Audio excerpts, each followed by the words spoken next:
दोस्तों नमस्कार, मैं नीरज आप सभी का अपने इस यूट्यूब चैनल पर हार्दिक स्वागत करता हूं। दोस्तों अगर आप हमारे इस चैनल पर नए आए हैं तो प्लीज़ चैनल को सब्सक्राइब करें और ज़्यादा से ज़्यादा लोगों तक इसे ज़रूर शेयर करें। दोस्तों आज मैं आपको बताऊंगा कि जैसे आप किसी नई कंपनी में, बढ़िया कंपनी में, टॉप लेवल कंपनी में आप जाते हैं इंटरव्यू के लिए, तो इंटरव्यू देने जाने से पहले कुछ सावधानियाँ होती हैं जिसे आपको उसका पालन करना पड़ता है। दोस्तों चलिए मैं आपको बताता हूँ कि आखिर आप जो टॉप लेवल की कंपनियों में जा रहे हैं वहाँ पे क्या करके जाएं जिससे आपका लगभग ज्वाइनिंग तय हो जाए।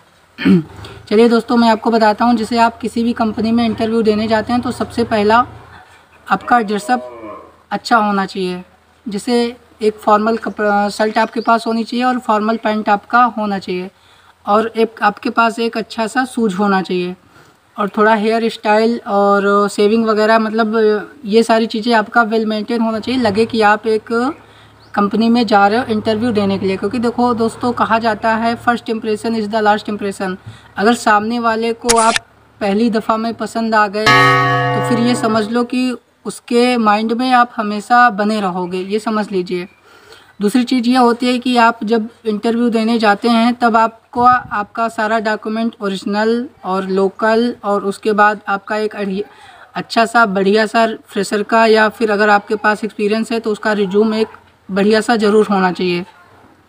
दूसरी चीज़, जब आप दोस्तों कंपनी पहुंच जाओ तो उसके बाद अगर कंपनी वाला जो इंटरव्यूअर होता है वो आपको बोलता है कि भाई साहब अगर आप 1 घंटे वेट करिए, 2 घंटे वेट करिए, 3 घंटे वेट करिए, 4 घंटे वेट करिए, अगर आपको बोलता है कि भाई इतने बजे तक वेट करिए तो आपकी मजबूरी है, आपको वेट करना पड़ेगा। क्यों वेट करना पड़ेगा, इसके पीछे रीज़न है। कंपनी वाला भी चेक करता है कि बच्चे के अंदर पेशेंस है कि नहीं है, टिकने वाला है कि नहीं है। अगर आप, मैं सही बता रहा हूँ, अगर आप 3 से 4 घंटे अगर वो बोलता है रुक जाइए तो ये समझ लीजिए कि आपका जो है लगभग सिलेक्शन होना तय है। और तीसरी चीज़ आपको ये ध्यान में रखना है कि जो इंटरव्यू बेस्ड की कंपनियां होती हैं उसमें थोड़ी बहुत आपसे पूछी जाती हैं जो आपके पास बेसिक नॉलेज होनी चाहिए। पहली चीज़ हर एक कंपनी में यही पूछा जाता है, अपने इंट्रोडक्शन के बारे में बताओ।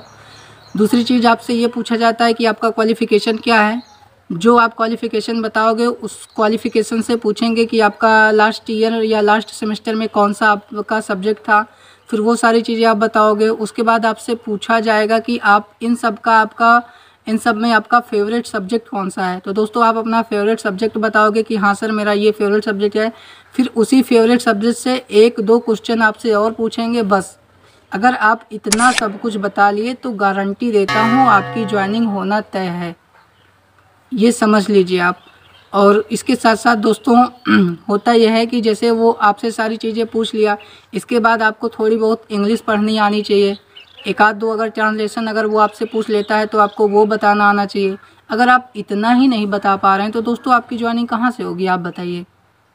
अब इतना सब कुछ तो ये देखो कॉमन चीज़ें हैं, ये सारी चीज़ें लड़कों को पता नहीं होती है, इसलिए वो जाते हैं। अगर उनसे बोला जाता है कि भाई साहब 2 घंटे बैठिए तो वो उठ के चल देते हैं कि अरे बेकार का मुझे बुलाया।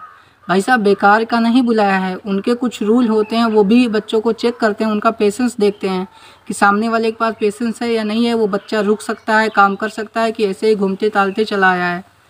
दोस्तों यही सारी चीज़ें हैं। अगर आप ये सारी चीज़ें वेल मेंटेन होके जाते हो, वेल मेंटेन करके जाते हो तो कंफर्म है आपकी ज्वाइनिंग होना तय है। आप ये लिख के रख लीजिए, ठीक है। अगर दोस्तों हमारी वीडियो, अगर हमारी जानकारी आपको पसंद आई हो तो प्लीज़ हमारा इस वीडियो आप लाइक करना और चैनल को सब्सक्राइब करना, और ज़्यादा से ज़्यादा जॉब वाले ज़रूरतमंद व्यक्तियों को इसे ज़रूर शेयर करना। Wish you all the best. Thank you so much.